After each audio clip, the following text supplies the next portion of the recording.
Kevon Looney's time with the Golden State Warriors has come to an end. 10 years, a forever Warrior, a champion, and someone who never wore another jersey. 2 years, $16 million deal with the New Orleans Pelicans. But I'll also say, from just the emotional side of Warrior fandom, this one kind of hurts the most. It's Kevon Looney. Warrior fans, brace yourselves. This one's going to hurt a little bit. What do you mean? Free agent center Kevon Looney has agreed to a 2-year, $16 million deal with the New Orleans Pelicans. No! Kevon Looney's time with the Golden State Warriors has come to an end. Man, I mean, congrats, Kevon. Yep. $8 million a year. Good for you. Man, what a great player. What a great guy. What a great guy. But if I can just put that to the side for a minute. No! Yeah, that's what I mean. No, bro. Like, I think... Why? Sorry. I wasn't ready for I'm not trying to make I light. wasn't ready for Nancy on this one. But this one hurts. It hurts. 10 years. A 10-year Warrior? 10 years. Time flies, man. It really does. 10 years, a forever Warrior, a champion, and someone who never wore another jersey, and has already been through moments where it felt like he might go, and there was a lot of angst about him leaving and whatnot, but he never did. But today is the day that Kevon Looney departs the Warriors. 2 years, $16 million deal with the New Orleans Pelicans. And so it's not terribly surprising. I think that we had braced ourselves, I know I had, like you had, we had braced ourselves for the idea that the current Warrior free agents, and I say that about the restricted ones as well, Kuminga, Looney, GP2, I was certainly mentally prepared for them to be gone.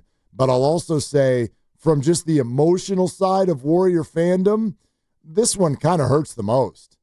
It's Kevon Looney. That big toothy grin and the championship rings and everything that he's always brought. Steve Kerr talking about how he rides with Kevon and how he's the heartbeat of the locker room and everything. I understand that he wasn't quite producing in terms of numbers and fit the way that the Warriors needed him to, but it doesn't matter. That's Kevon Looney. That's our guy. And now he's on another team. That's it. And you look at the deal and he gets $8 million a year. And so good for you, Kevon, because I don't think absolutely. I'm almost positive the Warriors weren't going to be able to offer him that much. And this one hurts because the more you think about Kevon in the past, it has been, well, he's going to be a free agent and, we'll see what offers are out there. And it had always seemed like there weren't great offers. And so Kevon came back, and I looked at it this year in kind of a similar way where I didn't think that there'd be a team out there that would want to give him $8 million a year. Not that he's not worth it, because clearly he is. A team is willing to pay him $8 million a year. I'm just surprised that he got a contract this big. I'm really happy for him because he has been a grinder. He came into the league injured, and he had, a lot of early ailments in his career that kind of hampered his ability. If you go back and look at him as a UCLA Bruin, like shooting the jumper and elevating, and like you wouldn't recognize the Kevon that we've seen. Yep. So good on you, Kevon. Really happy for the young man, but this one hurts my heart, Mark. We are at a spot where you're watching Golden State let some money go. There's Kevon Looney goes. I do think GP2 is going to go, and I do think there is going to be a deal for Jonathan Kuminga. Not a contractual deal. I think that Jonathan is going to be a part of some sort of a larger sign and trade. The Warriors need to do something here.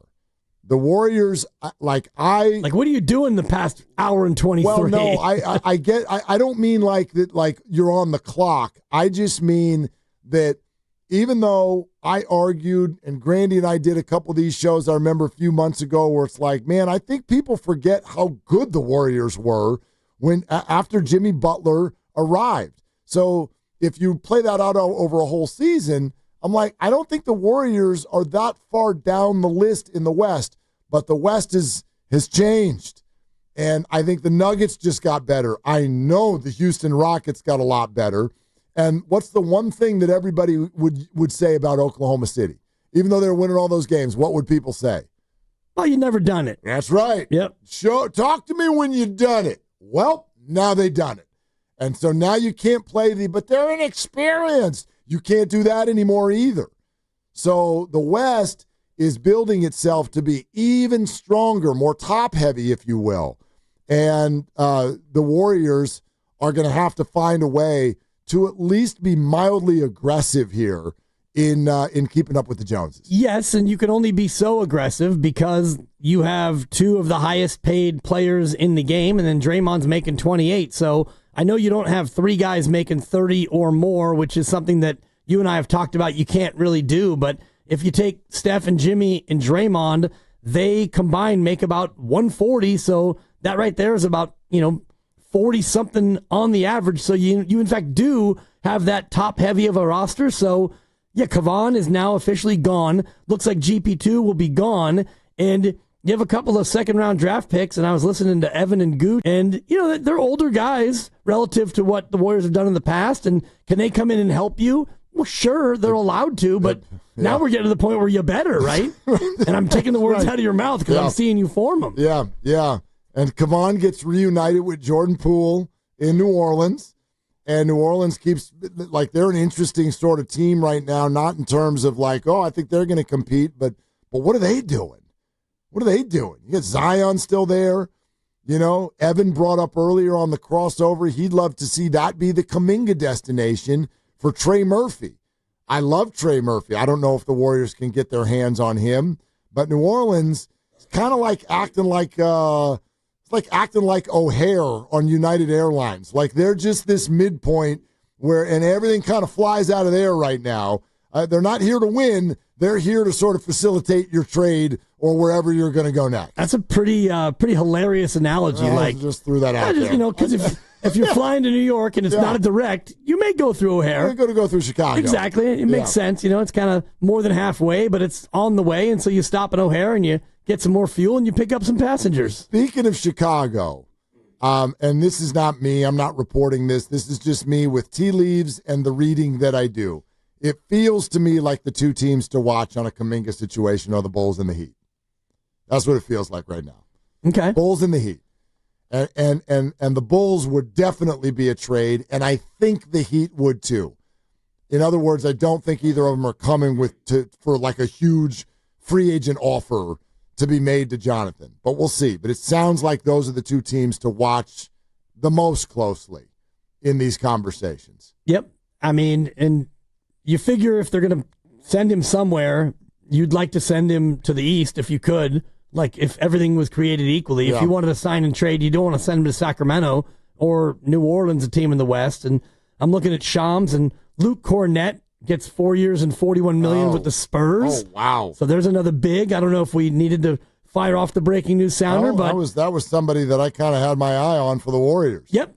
Well, and again, 4 years and $41 million. 4 years. That's too rich for the Warriors' blood, I believe, until they get a resolution with Kuminga. Exactly. It's not too rich for the Warriors' blood if they would have this completed, and that's the problem.